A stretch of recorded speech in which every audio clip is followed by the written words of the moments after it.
The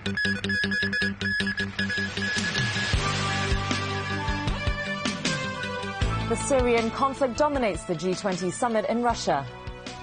Locally, a court hearing involving demand for journalistic material. And underground radio station back in the spotlight.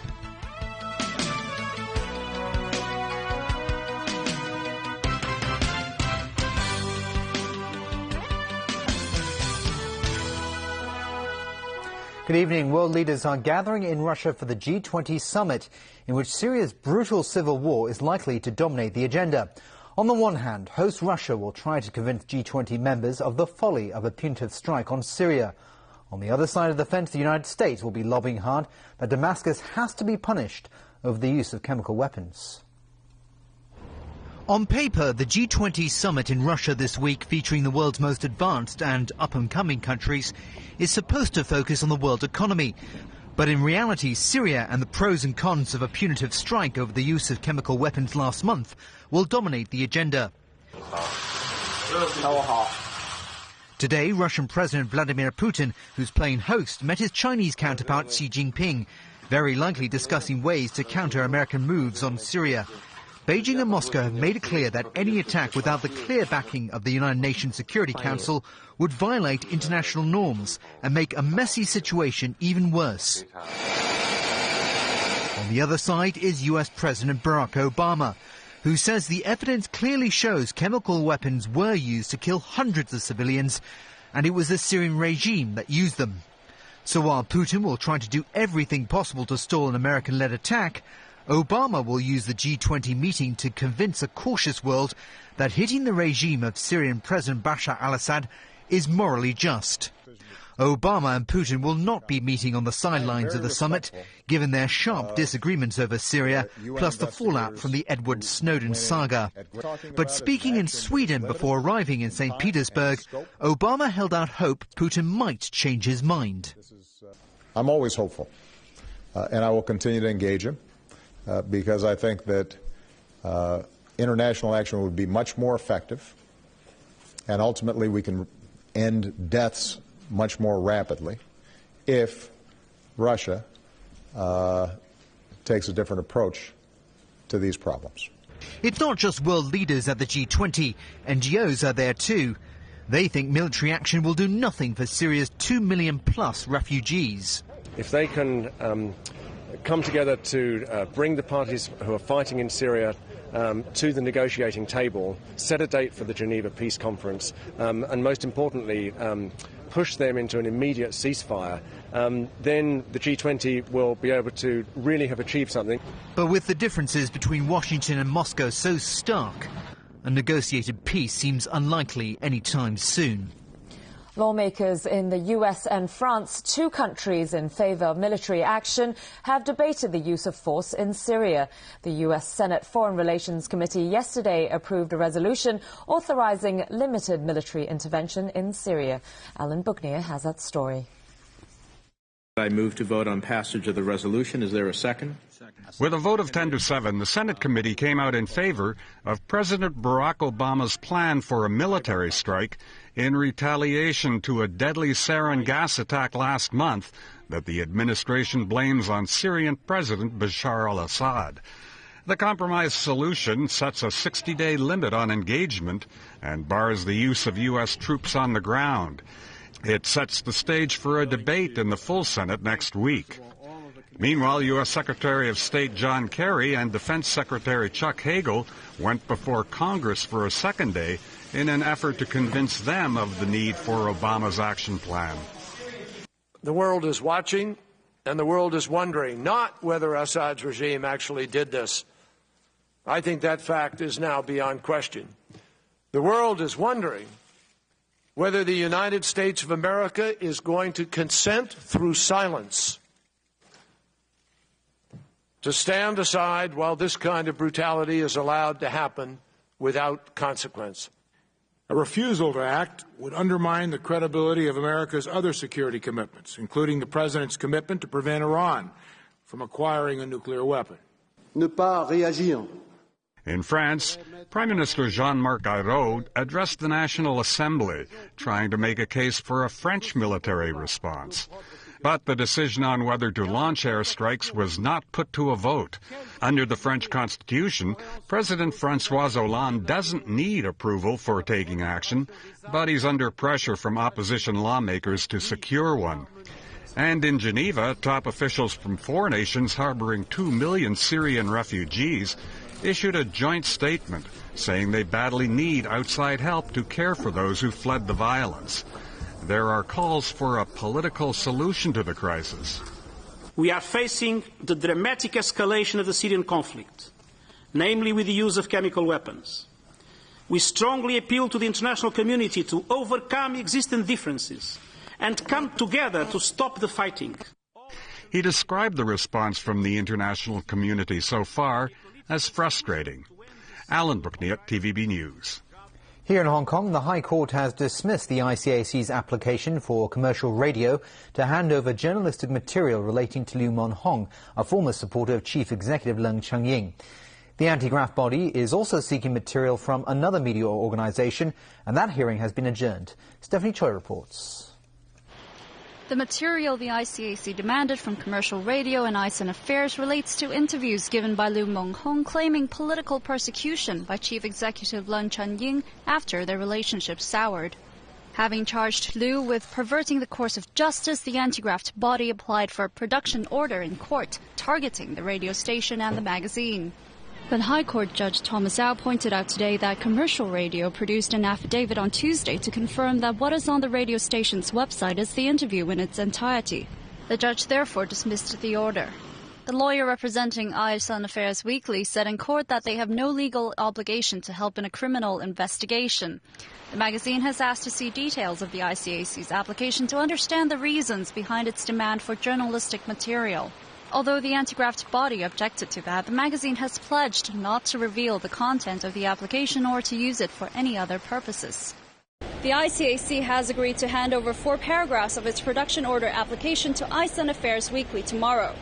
The magazine will then have to respond within 14 days. Hearing will be adjourned until the 7th of October. Stephanie Choi, TVB News. In the closing statements in the court case involving Citizens Radio, the defence stressed that radio broadcasts are a basic right of expression that shouldn't be monopolised by commercial companies. But the prosecution pointed out that the law's the law, and those who break it have to face the music. Chan Kin-sing, Law Ham Chow, Ko Wah-ping and Poon Tak-keung were all present at the Eastern Magistracy for the closing arguments this morning.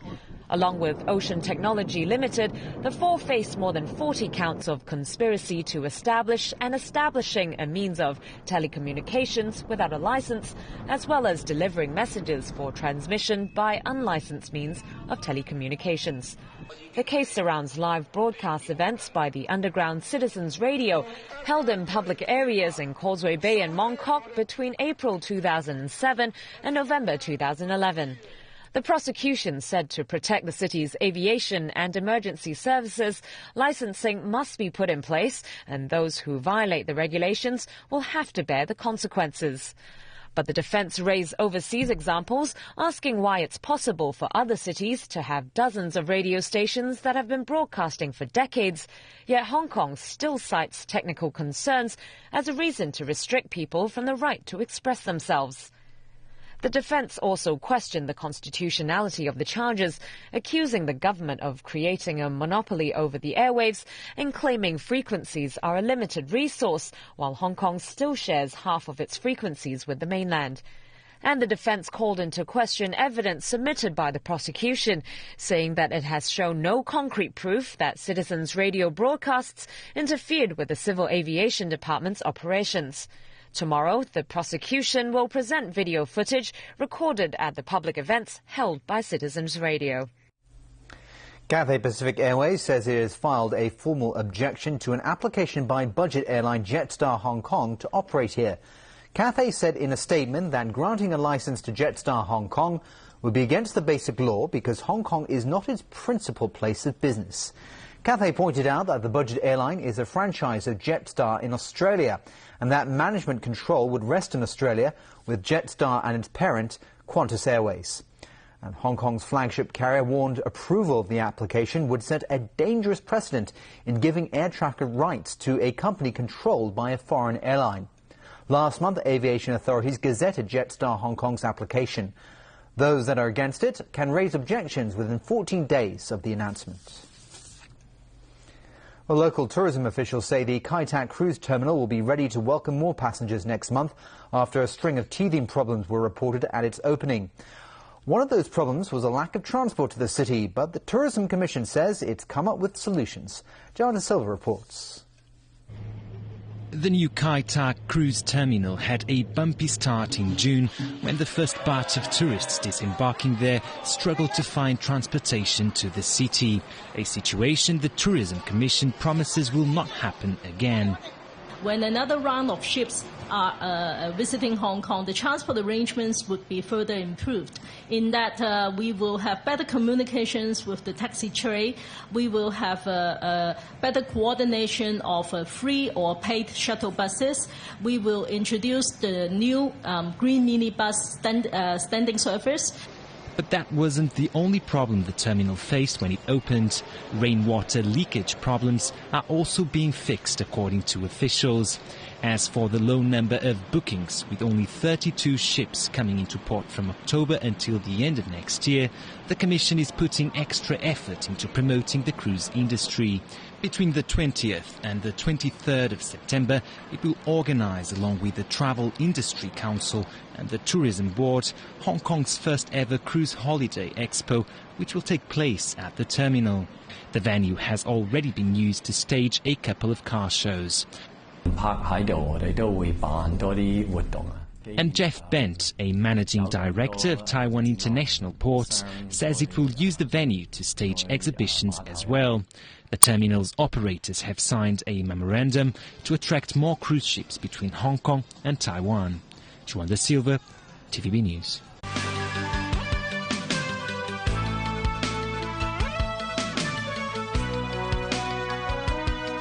Telecommunications firms are stepping up their opposition to government plans to introduce greater competition regarding the 3G mobile spectrum.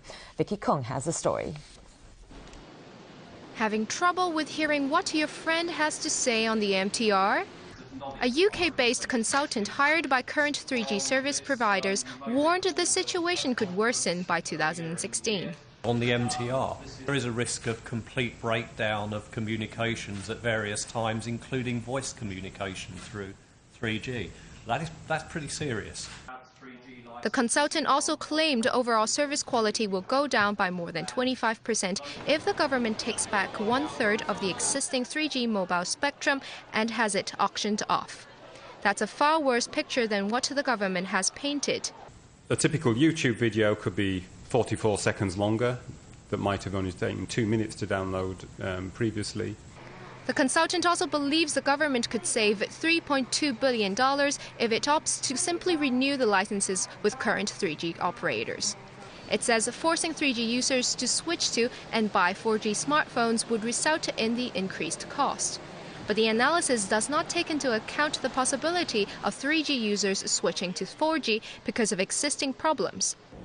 The Office of the Communications Authority insists introducing other bidders into the industry will increase competitiveness. But one expert we talked to today said there could be a catch. In the short term, for the newcomer, they have to pay for the license. The overhead will be higher. As a result, the price may be higher. The 3G licenses of the 4 incumbent telecommunications companies will expire in October 2016. Ofca is expected to come up with a relicensing approach by next month. Vicky Kung, TVB News.